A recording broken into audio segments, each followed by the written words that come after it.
Thank you so much, Ekin, and thank you so much for everyone in this room and live streaming.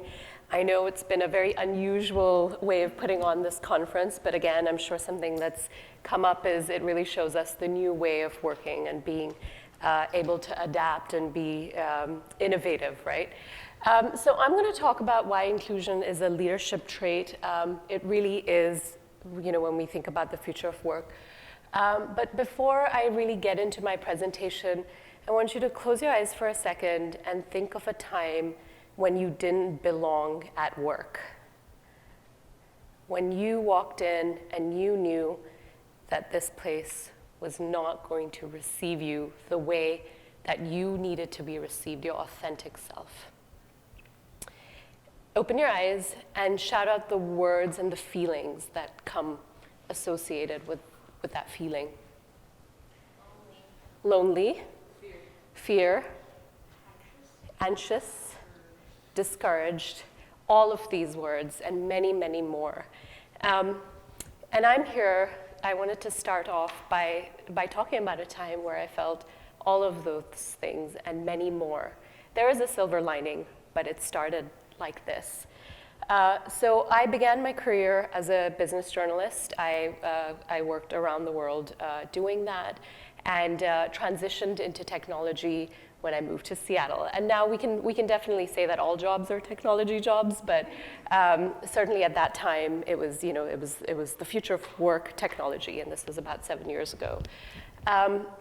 And day in and day out, it became clear to me that there was no space for me, right? As a woman of color, when I tried to bring my authentic self to work, I was really shunned. And at that time, the mindset of the day was women need to lean in. So I leaned in and leaned in and leaned in until I was about to fall flat. And every day felt a bit like this. And we're laughing, and it is funny, but it's also deeply, deeply sad. And the reality is that this is the way the workforce is for a number of people, right? And it is, no matter what your identity is, the way that you present really makes a difference in the experience that you're going to have in the workforce. Now, when we're talking about the future of work, I believe a lot of the reason the systems have continued to persist is because we have lacked representation of diverse talent, right? And we are not in decision-making capabilities in very, very many highest positions of power. But the future of America especially is very, very diverse. By most estimates, by at least 2045, we are heading towards a non-white majority in the workforce. We are heading towards a majority in the workforce that will experience some level of invisible or visible disability, including mental health challenges. We are heading towards a workforce where, by some estimates, there are going to be many more women, and women will live longer than men that are going to be part of the workforce.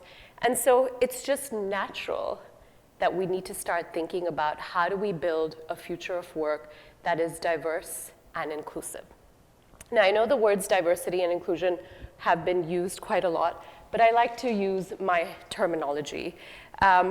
So diversity is being invited to the party, inclusion is being asked to dance. That was not a definition that I came up with. That's Verna from Netflix, who's the Chief Inclusion Officer.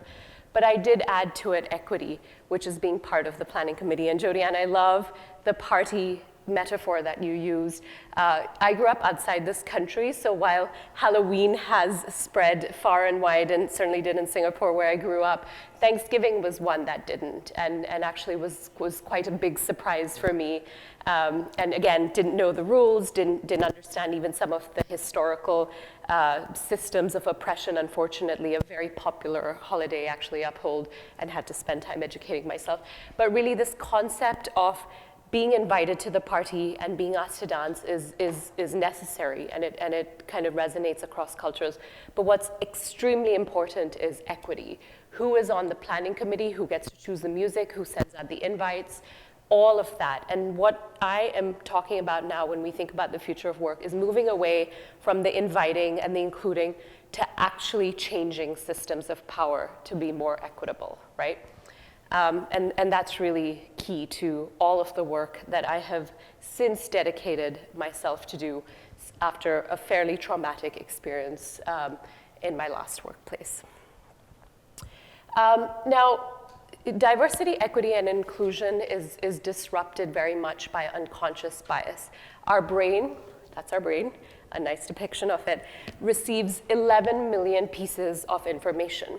So how do you process all this information coming to you? And by the way, I think it's going to be much more than 11 million, as many of you already know with the way technology sends information to us. But our brain starts doing mental shortcuts called heuristics.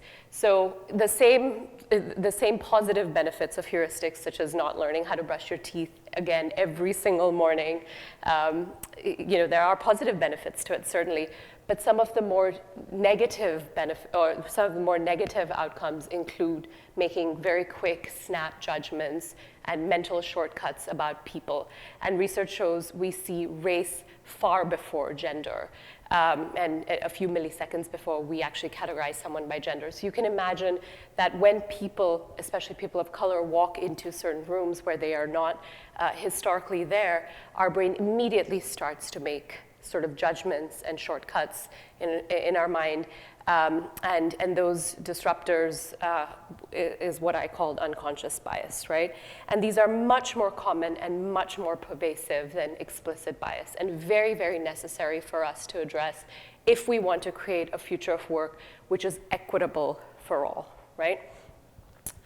So very quickly, common unconscious biases that disrupt diversity, equity, and inclusion. The areas of study that I'm particularly interested in is the intersection between gender and race. And there are many, many, many, many examples in academic peer-reviewed studies as to what are some common unconscious biases that disrupt diversity, equity, and inclusion. DEI is what we in the field now call it as. But stereotypes and misperceptions specifically around gender and race are very, very pervasive.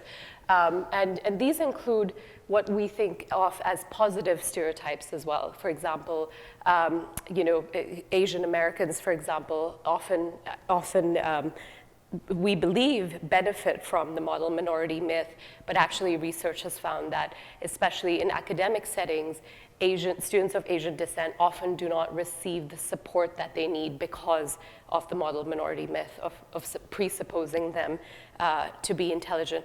And on a far more explicit and a far more negative basis, we find that stereotypes and misperceptions certainly very much have a very negative impact on especially Black children and Latinx children. We see that all the time in the school to prison pipeline and in many, many other ways. And so it's things that we sort of take for granted when it comes to stereotypes and misperceptions. It was just a joke, I didn't really mean it, learn to sort of laugh it off. These have very real consequences in the workforce, right? It's why when last year Indra Nooyi and Geisha Williams, who are two Fortune 500 CEOs, when they left the Fortune 500, basically lost all women of color as CEOs, right? All women of color representation of CEOs. So these one or two outliers are really outliers. They are not the common experience that most women, and especially women of color, face. Second is outright discrimination. And this number is back from 2007 and is certainly has risen since then. But unfairness, discrimination, costs employers $64 billion a year with a B. And by some estimates at this stage, we're looking at least double or triple that amount, if not more, right? And this certainly includes lawsuits, but it also includes company reputation. It certainly It certainly impacts whether new talent wants to come in and work for these organizations. I recently learned about Blind, which many people actually use, but it's basically a technology that essentially allows workers to share real, true experiences of what it's like to work there. I saw an early iteration of Fairy God Boss, which was created for women to share the experiences of what it's like to actually work for a company. But discrimination is rampant, right? And I really focused on race and gender, and there are a number of examples which I will curtail because I am on a time crunch. But other areas of exclusion certainly include ability, ageism, appearance, education, sexual orientation, gender identity, immigration status. Really, we could go on and on and on. But there's one commonality. They're all less likely to be considered a culture fit, right? And now thinking back to that experience of where you didn't belong, where you experienced all these, painful, traumatic, negative emotions, a big part of that comes down to culture fit and not being considered a culture fit. However, I always like to look at the silver lining, right? I always do. Diversity, equity, and inclusion, DEI, is really good for teams. It's great for businesses. It's great for individuals. It's really, really good for teams. It's great for our society. Just to think about, for example, innovation, I really like this one study which found that, and this is now thinking on an individual level, that when people, and this is also very relevant given the political cycle we're now part of, but one academic study found that when people were going to debate each other and they knew that they were of opposite political affiliations, they actually came to those meetings better prepared, right? So they anticipated that diversity.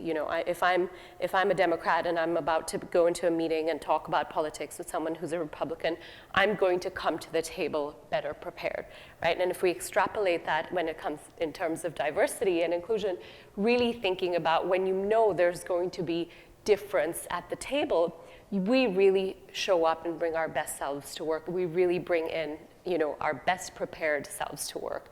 And there are many, many studies to support this. So I've told you all about the what. I've told you about the why. Now comes the how, right?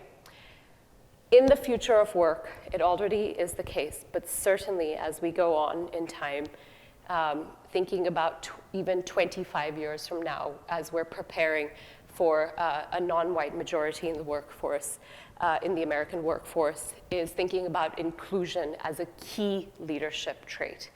In my mind, it is the number one skill that will define a person who is a good leader, a good manager, who is able to navigate us through a lot of the crises we see right now, whether it's political, whether it's this large pandemic, whether it's global economic insecurity. All sorts of things will require people from all different backgrounds represented at the table and making the decisions, right? So what does that mean on a personal level? On a personal level, it means don't look for culture fit. Look for culture add, right?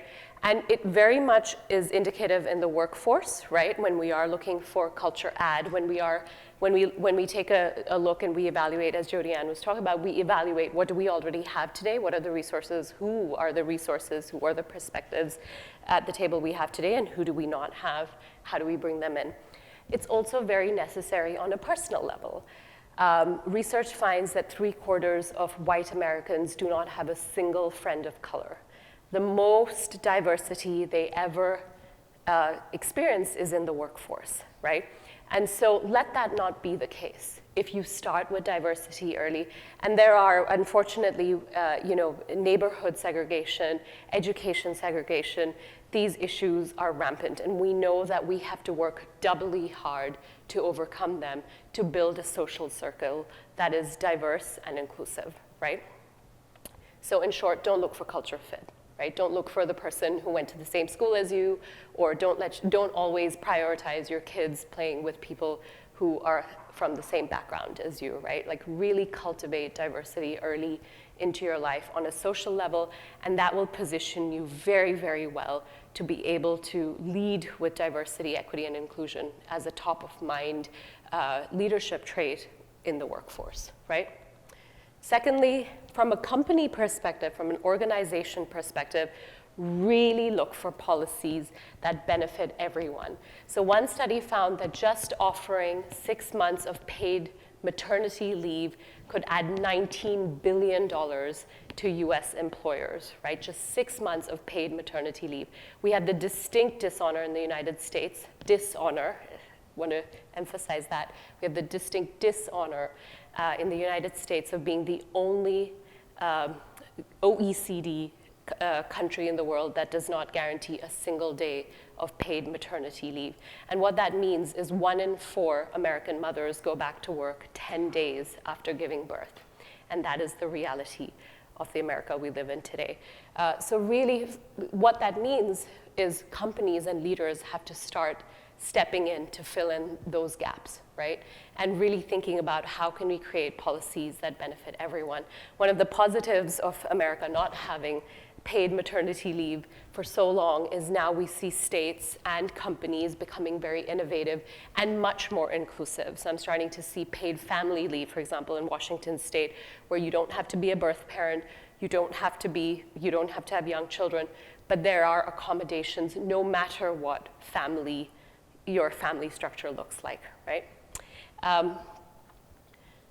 Pay equity and equity, right? It's